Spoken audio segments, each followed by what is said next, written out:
Meus queridos, mais uma vez eu vos saúdo com a paz do Senhor Jesus. Eu vou pedir permissão ao pastor para pegar o microfone. Muito obrigado. A gente que é limitado tem que reconhecer as limitações. O texto que dá fundamento ao culto desta noite já foi lido pela nossa irmã Raquel. Está no Evangelho segundo escreveu São João, Evangelho de Jesus Cristo, segundo escreveu João, capítulo de número 10 e o versículo 14. Essa leitura já foi feita como leitura oficial, eu vou repeti-la como base da nossa mensagem. João 10, 14 diz: Eu sou o bom pastor, conheço as minhas ovelhas e das minhas sou conhecido. Amém? Capítulo 10 de João tem como temática de abertura a temática do bom pastor. Esse capítulo prenuncia o caminho final do ministério humano de Jesus aqui na terra. Depois do capítulo 10, virão os últimos sinais de Jesus, até que se consuma os seus dias de ministério terrenos.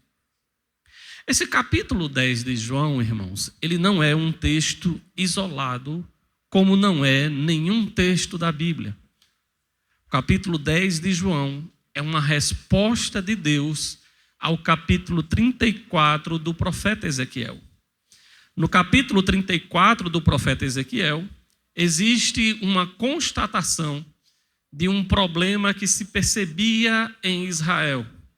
E o capítulo 10 de João vai responder àquela condição negativa que se abateu sobre o povo de Deus. Mas antes de chegarmos ao capítulo 34 de Ezequiel, e nós vamos fazer essa ponte do 34 de Ezequiel com o 10 de João, se Deus assim permitir, eu queria lembrar aos irmãos que o pastoreio era uma atividade econômica, profissional, social de Israel muito comum. Tão comum que lá no livro do Gênesis, olha como é antigo, capítulo 46, capítulo 47, quando José já está no Egito com um cargo de destaque e manda chamar a sua família que passava por dificuldade nas terras de Canaã, porque estavam com fome. Deus já tinha operado os sinais abençoando o Egito a partir de José. E José convida a sua família e Faraó autoriza. Quando José recebe a sua família, ele chega para eles e diz assim: quando o Faraó perguntar o que vocês fazem, vocês vão dizer para ele que vocês são pastores de rebanhos. Combinado? Eles, combinado. Por quê? Aí José explica: porque os egípcios não gostam dos pastores. Eles acham a função do pastoreio uma função inferior, uma função pobre. E eles não querem ter contato, é como se vocês pertencessem a uma categoria mais fraca da sociedade e eles vão deixar vocês viverem lá na terra de Gósen tranquilamente. Lá vocês vão poder crescer sem que Faraó esteja de olho em vocês. Então observem que a função do pastoreio era muito comum em Israel. E eles dividiam em duas categorias: o pastoreio do gado grande e o pastoreio do gado miúdo. O gado grande com bois e vacas e o gado miúdo com bodes, cabras, ovelhas e carneiros. E por que o pastoreio não era bem visto no Egito? Essa é uma questão, irmão, que vai fundamentar boa parte daquilo que Deus colocou no meu coração. Eu não tive muito tempo para orar, mas tive muito tempo para sofrer, irmão Samuel. Porque transmitir a palavra de Deus do jeito que Deus quer, muitas vezes é sofrer.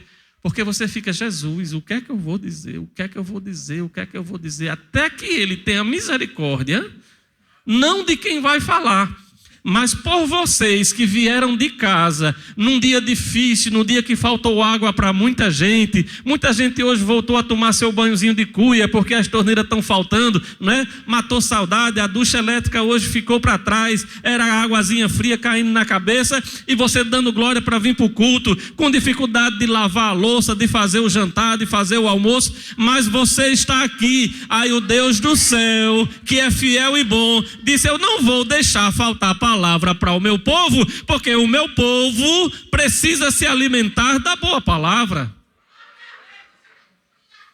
Ser pastor é suar. Ser pastor é se envolver. Ser pastor é se misturar, não com os grandes, não com os destacados.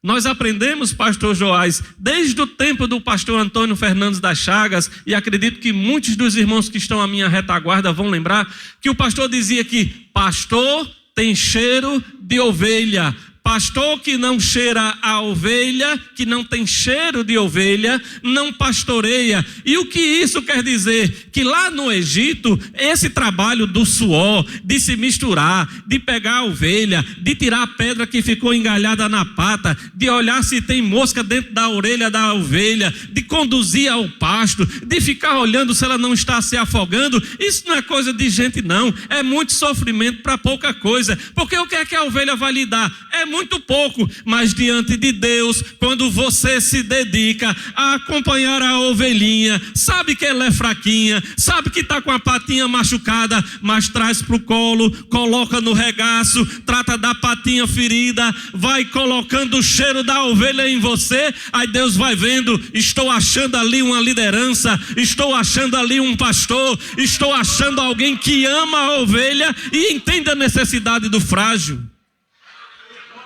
O Egito já era uma sociedade muito avançada.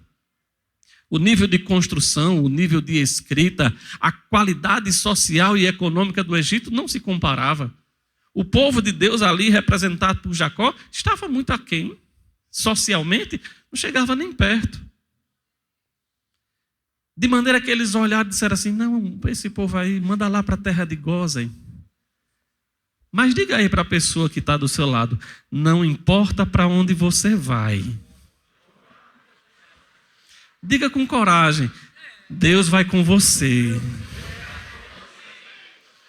Você está entendendo que nesta noite Deus chamou você para cá para dizer que o lugar onde você está nunca vai ser ruim, porque quando jogaram José dentro da cadeia, o livro de Gênesis diz: e o Senhor entrou com ele. Quando jogaram Daniel dentro da cova, a palavra vai dizer: o anjo do Senhor entrou com ele. Quando jogaram os 3 jovens na fornalha, foi o próprio rei que disse: ei, nós jogamos 3, mas eu estou vendo 4. O Senhor está contigo nessa peleja.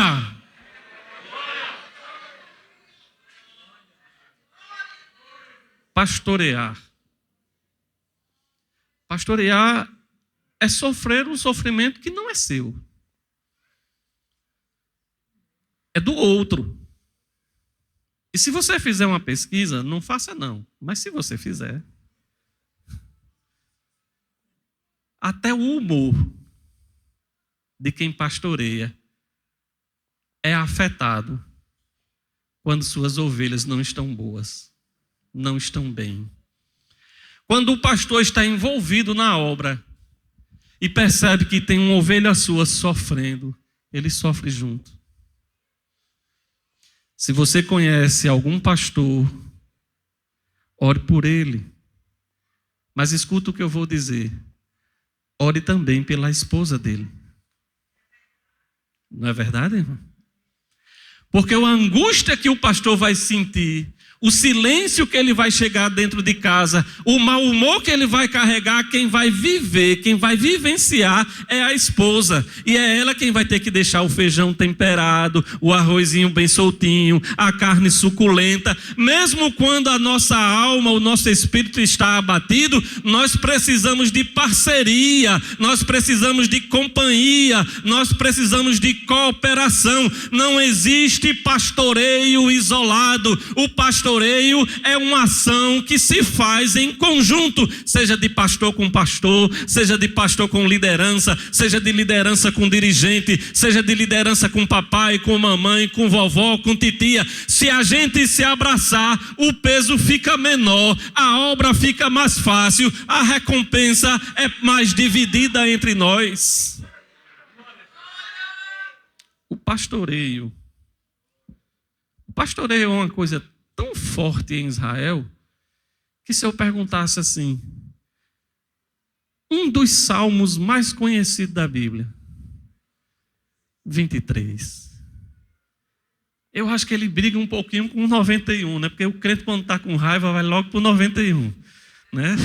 1000 cairão ao teu lado, 10.000 à tua direita, mas tu não serás atingido. Mas todo mundo, quando está bem, o Senhor é o meu pastor e nada me faltará. E olha como esse verso é bonito. Lá no original, quando Davi escreveu, ele diz assim: como o Senhor é o meu pastor, eu não preciso de mais nada. Ô Davi, você está sabendo que Saul está correndo atrás de você? O Senhor é o meu pastor. Ele pode correr atrás de mim, mas nada me faltará. Você está sabendo que seu filho Absalão está tramando para derrubar você do trono? O Senhor é o meu pastor. Ele pode até tramar, ele pode até deitar com as minhas mulheres na praça, mas o trono, o olho, o chamado e a unção, quem derramou na minha cabeça não se arrependeu. Ele é o meu pastor e nada me faltará. Pastoreio.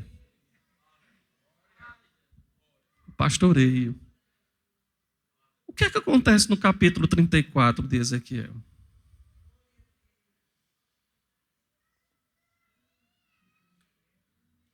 Versículo 2, versículo 3, versículo 4. Filho do homem,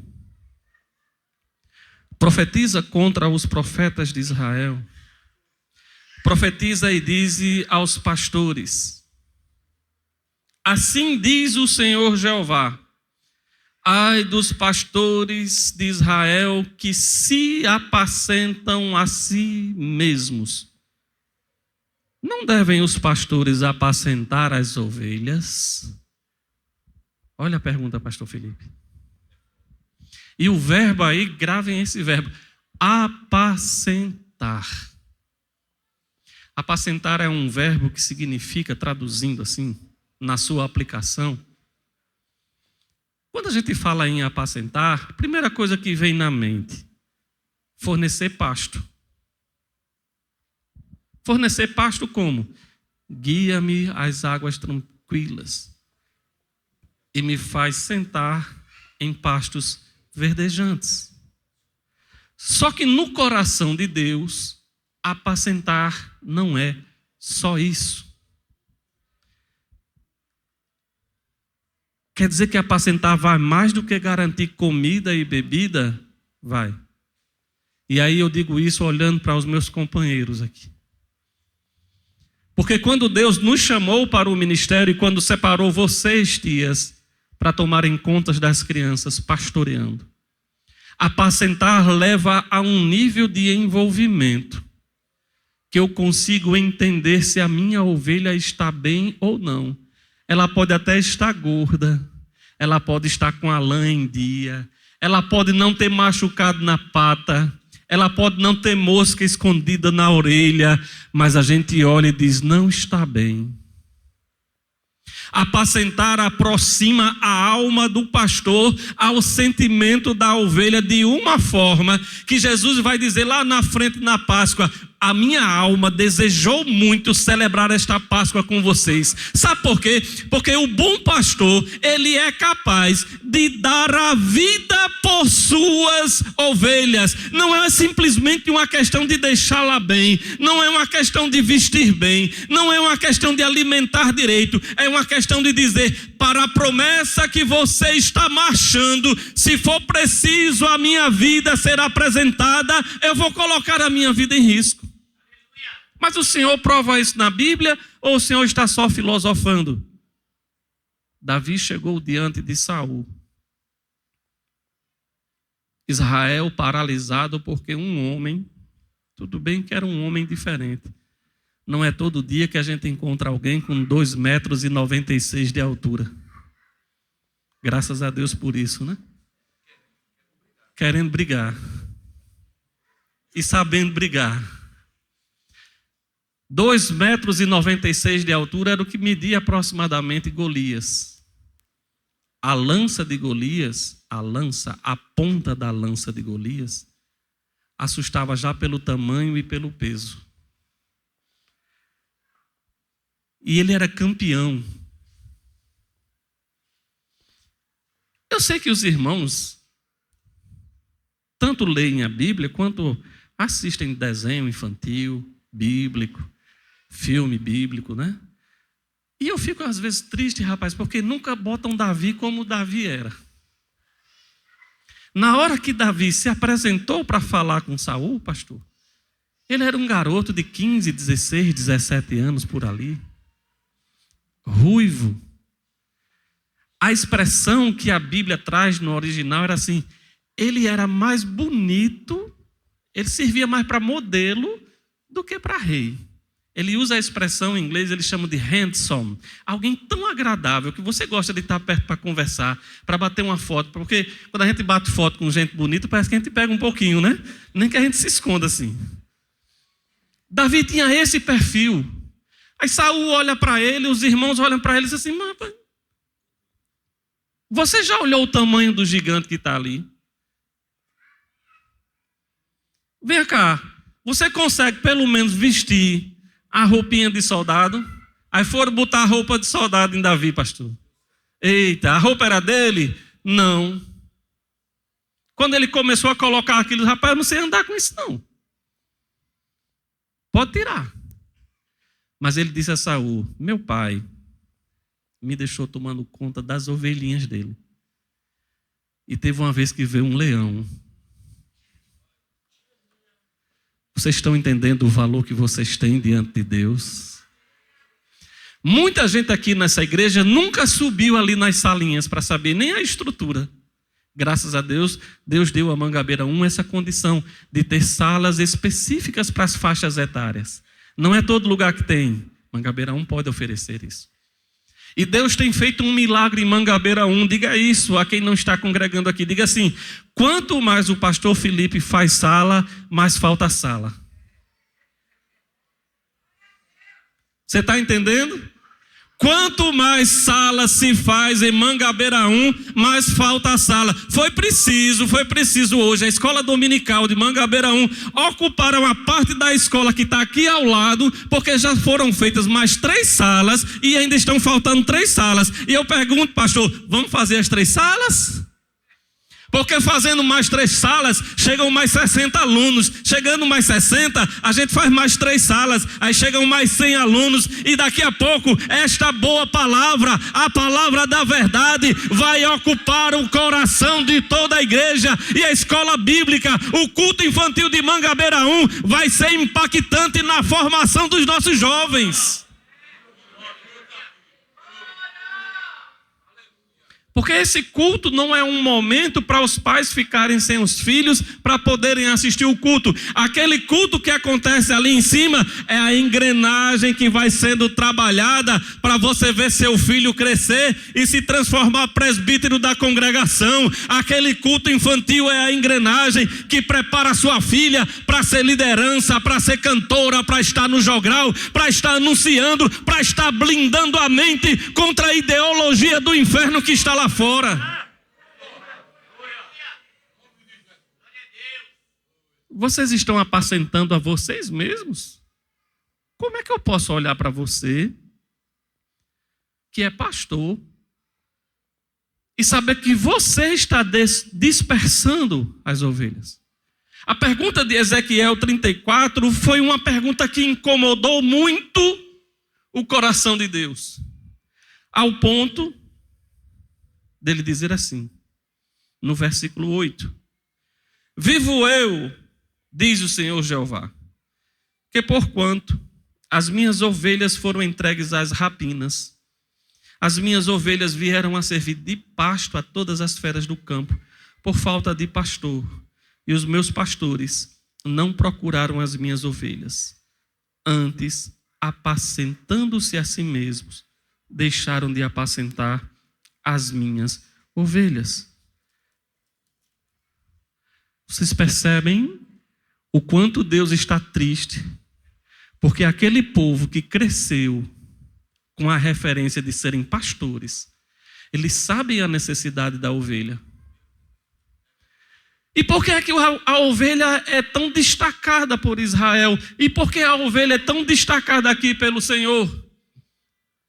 Eu sei que aqui deve ter alguém que saiba mais de biologia e da parte de zoologia do que eu, com certeza. Mas até onde eu vou sobre ovelha, eu começo a entender primeiro. A ovelha não é um animal que corra muito, ela não é muito rápida. Logo, se vier um lobo contra a ovelha, quem é mais rápido? O lobo.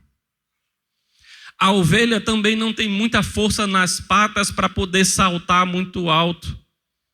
Logo, se vier um leão, a ovelha não tem chance. A ovelha não tem sequer condição de ter uma visão muito boa, ela não enxerga muito distante. Ela precisa que o pastor vá na sua frente, mostrando o caminho e de vez em quando falando, porque a ovelha anda de cabeça baixa. Ela anda com a cabecinha baixa e a orelha procurando o barulho da voz do pastor. E o pastor diz, venha por aqui, venha por aqui. E as ovelhas reconhecem a voz do seu pastor e a seguem, porque sabem que ele é de confiança e quer o bem delas. Quando vocês estão de pé na salinha, a visão das crianças pode nem ser boa, porque a mente delas ainda é de ingenuidade. Elas podem nem perceber o perigo, a malícia, a mentira que está escondido nos filmes, nos desenhos, nos heróis, nas histórias, nos joguinhos, e achar que aquilo é bom. Mas aí de repente a tia fala, isso aqui não agrada ao Senhor. E aí ela vai dizer, não, mas se a tia falou, a tia quer o meu bem, ela está me pastoreando, ela está me conduzindo aos pastos verdejantes. Aleluia! Mas no capítulo 34 de Ezequiel, e aqui eu paro 34, o Senhor faz uma promessa de que levantaria um pastor da tribo de Davi, para tomar conta das suas ovelhas. Aí no capítulo 10 de João, Jesus vai dizer assim, eu sou o bom pastor.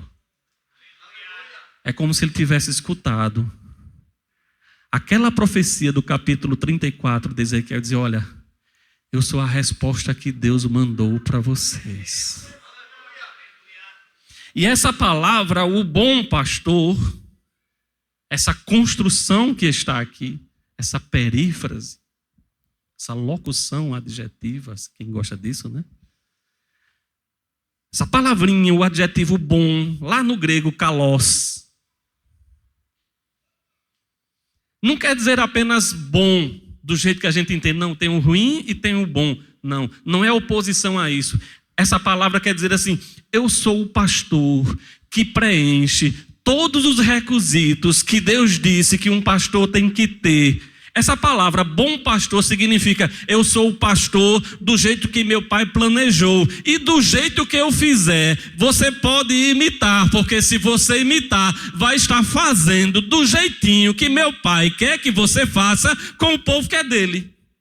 É por isso que a minha referência, a nossa referência, a sua referência não é irmão Jorge, é o Senhor Jesus. A sua referência não é o que eu digo, é o que a palavra ensina. A nossa referência aqui em Mangabeira 1 não é o que a minha gravata quer dizer, mas é o que a palavra de Deus autoriza e ensina. Eu tenho que olhar para a palavra e a palavra tem que dizer: isso aqui está certo, isso aqui não está certo. O Senhor Jesus está dizendo: vamos conferir o que é ser um bom pastor. Vamos lá. Versículo 11. Eu sou o bom pastor. O bom pastor dá a sua vida por suas ovelhas. Aí eu pergunto à igreja, pergunto às crianças, o Senhor Jesus, pergunto às tias, o Senhor Jesus deu a sua vida por você? Se você está aqui porque Jesus lhe salvou e deu a sua vida, diga a Ele: glória a Jesus. Você tem convicção de que Ele deu a vida dele para salvar você? Diga: obrigado, Jesus. Porque o que isso quer dizer? Na Bíblia, escutem, crianças, as tias, quando você diz assim, quem é salvo? O que significa ser salvo? Salvação é um conjunto de aspectos legais que a Bíblia vai dar ao crente. O primeiro, quando você é salvo, você se torna filho. Se você é filho, você tem um pai. Quem tem pai, sabe que tem direitos, sabe que tem herança, sabe que tem recompensa. Você não está aqui, diga isso ao seu coração. Quando vierem aqueles pensamentos de que você não é ninguém, de que você é desprezado, de que você é isolado, que as pessoas não querem contato com você, que ninguém gosta da sua amizade, diga assim: você pode até não andar comigo, eu posso até não ser a pessoa mais popular, mas eu tenho um pai que foi capaz de mandar seu filho morrer na cruz do Calvário para escrever meu nome no livro da vida, e nem Satanás com os seus anjos podem apagar o que ele escreveu. Eu dou a vida pelas minhas ovelhas. Quando eu me torno filho, aí eu entro no segundo passo. O primeiro, me tornei filho. Pronto, eu fui salvo, eu sou filho. Aí o segundo passo, eu sou justificado. O que é ser justificado? Vou fazer você pensar 3 segundos, não precisa mais do que 3. Pense em 3 defeitos que você tem. Pronto. Pensou? Essa é a parte fácil. Agora pense em 3 pecados que você tem. Pensou? Eu fiquei confuso aqui, porque passaram uns 20 na minha. Mas vamos pegar 3. O senhor sabia, vocês sabiam, que esse pecado, esse defeito que passa na minha mente, lá no céu, não existe mais? O sangue de Jesus apagou porque eu fui justificado. A minha mente me condena porque ela olha para o meu passado, mas lá no céu não tem o meu passado, lá no céu tem o meu futuro. O meu passado foi apagado pelo sangue de Jesus Cristo no Calvário, e onde havia dívida, Ele rasgou a cédula da condenação, zerou a dívida que eu tinha contra o Senhor e colocou crédito na minha conta. Ser justificado, pastor Felipe Cabral, é ter crédito do céu para usar na terra. E você sabe o que quer dizer ter crédito do céu para usar na terra? Significa que você, no seu quarto, sozinho, chorando, Deus está vendo.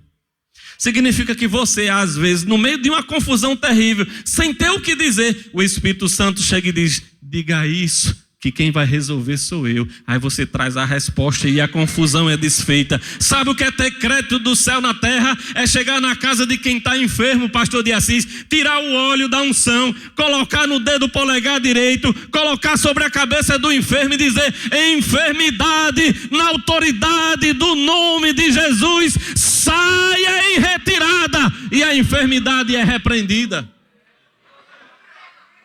Ter crédito do céu para gastar na terra significa que nesta casa, nesta noite, neste lugar, se nós fôssemos perguntar, pastor, quantos aqui, por exemplo, tinham o sonho de ser mãe e não conseguiam, e de repente Deus dizia assim: eu vou lhe dar esse sonho. Quantas pessoas nesta casa não chegaram no médico e o médico já chegou para dizer assim: sua situação não tem jeito. Aí Deus diz: não, mas a sua situação está comigo. A sua mente, o seu corpo, a sua saúde, o seu futuro, o seu próximo passo está na minha agenda. Deixe que eu faço. Se nós fôssemos perguntar aqui nesta noite, quantas pessoas não já saíram sem nada na carteira, sem nada no bolso, sem cartão de banco, sem crédito no comércio, e de repente Deus faz um mistério. Aí você chega em casa, chegou uma feira. Aí você chega em casa e aquela conta foi paga e você não sabe quando.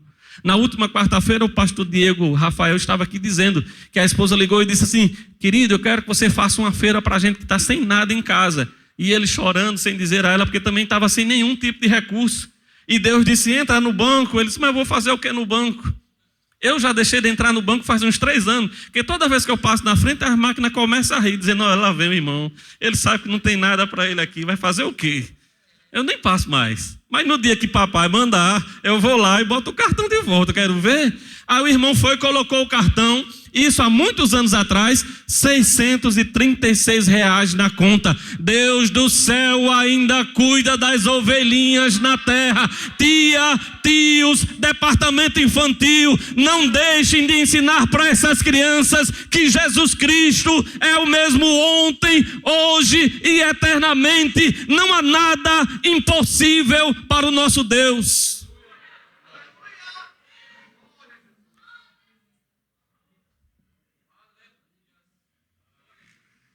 Aí no versículo 9 ele diz: eu sou a porta. Se alguém entrar por mim, será salvo. Uma das coisas que na universidade mais me aperreiam, Samuel, é sobre isso. Salvo de quê? Eles têm essa inquietação, pastor, de saber: mas você é salvo de quê? A pessoa, irmã Daniela, vem perguntar logo a irmão Jorge. Aí eu digo: você tem tempo para ouvir ou você está só perguntando? Quando tem tempo para ouvir, aí a gente começa a contar: olha, você sabia que a sua carne se inclina para o pecado e o desejo dela é fazer tudo aquilo que não agrada a Deus, de maneira que por melhor que eu seja aqui na terra, eu tenho uma dívida com o céu que o meu dinheiro, a minha saúde, a minha inteligência, a minha competência, a minha habilidade não pagam, porque essa dívida foi na alma, e só quem consegue ir até a divisão da alma, do espírito, das juntas e medulas é a palavra de Deus. Enquanto você não olhar para este livro sabendo que ele é santo, poderoso, é a verdadeira palavra de Deus, e ela revela quem nós somos, ela é o melhor espelho, porque ela vai dentro da alma e do espírito e diz que eu sou pobre, miserável, cego e nu. Aí ele apresenta o plano da salvação em Jesus Cristo e diz assim: quando eu reconheço que ele morreu porque é o meu pastor e abriu a porta da salvação para mim, a partir de agora o grilhão do pecado é quebrado e eu estou livre para viver o plano de Deus. Eu sou o bom pastor quando eu entendo que o meu chamado, tia Raquel, tia Camila, tia Virgínia, é mostrar para essas crianças que eu posso não ser a pessoa mais perfeita, que eu posso não ser a pessoa mais equilibrada, mas mesmo com a perninha puxando, como Jacó no Val de Jaboque, eu continuo a caminhada. Estou ferido, mas na minha frente estão as bênçãos que o Senhor me deu. Aquela oração que eu fiz fugindo da casa do meu pai, quando eu disse: se o Senhor for comigo na ida e me abençoar, e me fizer prosperar, e me libertar, e me trouxer de volta em paz para minha casa, então Ele vai ser o meu Deus. Hoje eu posso pagar o meu voto, porque eu estou olhando na minha frente tudo quanto Ele me deu. Tentaram me roubar, tentaram me prejudicar, mas o Deus do céu mudou a minha sorte, e eu agora não sou mais Jacó, eu sou Israel, porque lutei com o Senhor como príncipe. A igreja de Jesus Cristo, tias e tios, não é feita de homens que não falham. Hoje, estou encerrando na EBD, eu mudei um pouquinho o curso da lição para mostrar que Sara riu da promessa. Abraão também riu da promessa. Abraão ainda deitou com a escrava dele. Ló preferiu ir a um lugar que tinha muita grama, muito pasto para as ovelhas. Mas Deus chamou Abraão de amigo. Porque mesmo tendo medo, Abraão seguiu. Mesmo sendo afastado do sobrinho, Abraão seguiu. Escute e guarde isso, tia, no seu coração. Eu digo isso com a autoridade da palavra de Deus. Se os seus pecados e as suas culpas já foram apagadas por Jesus Cristo e não estão mais presentes no céu, não deixe que ninguém levante a língua, porque toda língua que se levantar contra ti em juízo, tu a condenarás, porque esta é a herança dos filhos do Senhor. É muito fácil alguém se levantar para dizer: eu sei o que você fez, eu sei quem você é, eu conheço você, não é de hoje. Diga para essa pessoa enviada do inimigo: você pode conhecer o meu passado, mas no meio da minha jornada eu encontrei com um bom pastor, ele abriu a porta, eu entrei por ela e hoje eu pertenço às suas ovelhas.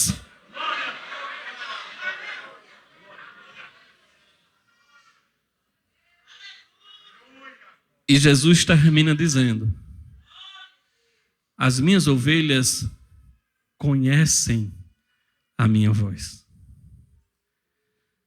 Não adiantava eu ter trazido essa palavra por 40 minutos se você aí não escutasse a voz de Jesus falando com você. Não adiantaria ser a melhor pregação, as palavras mais bonitas, as poesias mais belas. Não adianta. Mas quando a ovelhinha, mesmo com aquela orelhinha deficiente, escuta que foi o seu pastor que falou com ela, eu tenho certeza que você está voltando para casa nesta noite. Nem se lembrou que estava faltando água. Nem está preocupado se suou a roupa. Sabe por quê? Porque o pastor, o nosso sumo pastor, aquele que é o pastor que responde aos anseios do Pai, está aqui nesta noite com a porta da salvação aberta para você. O trabalho que essas professoras e os professores fazem é abraçar e acolher você como você estiver. Pegar no colo, trazer o leitinho, levar ao pasto. A ovelha é tão frágil que até para beber água, pastor, não pode nem ter marola. Tem que ser águas tranquilas. E você nem vai encontrar pasto, nem água tranquila lá fora. Eu vou devolver o microfone ao nosso pastor, mas vou deixar esta pergunta para você. Se você está com sede, se você está com fome, se você precisa desse pastor tomando conta da sua vida. Ah, mas eu já sou crente. Mas por alguma coisa você enfraqueceu, entristeceu. A comida que estão colocando para você não está muito boa, está contaminada. Ou você nunca conheceu este evangelho. Não deixe passar esta oportunidade. Quanto antes você vier para os braços desse pastor, mais paz, mais cedo você vai sentir esta paz, essa resposta, este cuidado. Se você quer nesta noite se entregar ao Senhor Jesus, é só dizer a Ele: eis-me aqui. Para nós, você vai precisar levantar a mão só para a gente reconhecer. Mas para Ele, você já vai dizendo aí, do jeito que você está. Não espere que tudo esteja bem para você se entregar. Venha assim, porque quem vai fazer dar tudo certo é Ele na sua vida. Eu agradeço a oportunidade em nome... Pronto, o pastor está perguntando, está autorizando perguntar. Tem alguém nesta noite que esteja afastado, que precisa voltar para Jesus? Tem uma pessoa ali já sinalizando. Amém. Eu peço para uma das tias ou dos tios acompanhar a pessoa. Tem mais alguém nesta noite que precisa de Jesus? Está ali, ó, do lado daquela senhora de camisa branca ali, está vindo. Pode ir alguém ali, receber a pessoa, trazer aqui para frente. Louvado seja o nome de Jesus.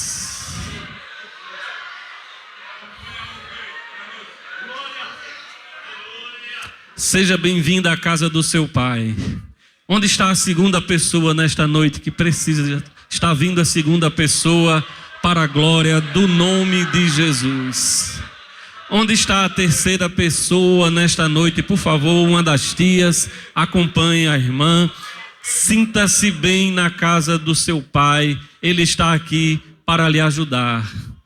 Pode ficar aqui ao lado dela. A irmã Lidiane está chegando. Tem mais alguém nesta noite para o nome de Jesus? É só sinalizar. O céu já sabe que você decidiu. Aqui é só para a gente orar. Eu devolvo o microfone ao pastor Felipe.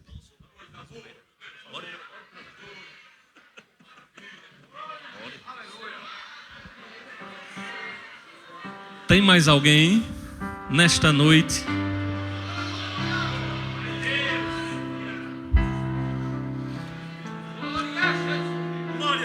Estenda sua mão em direção ao altar.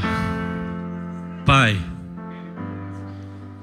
querido Jesus, pastor da nossa alma, nesta noite, Senhor, nós te apresentamos tuas filhas que agora se apresentam diante do teu altar, para que o Senhor, com a tua poderosa mão, sustente cada uma delas no teu caminho. E a tua palavra diz que ninguém as arrebatará da tua mão.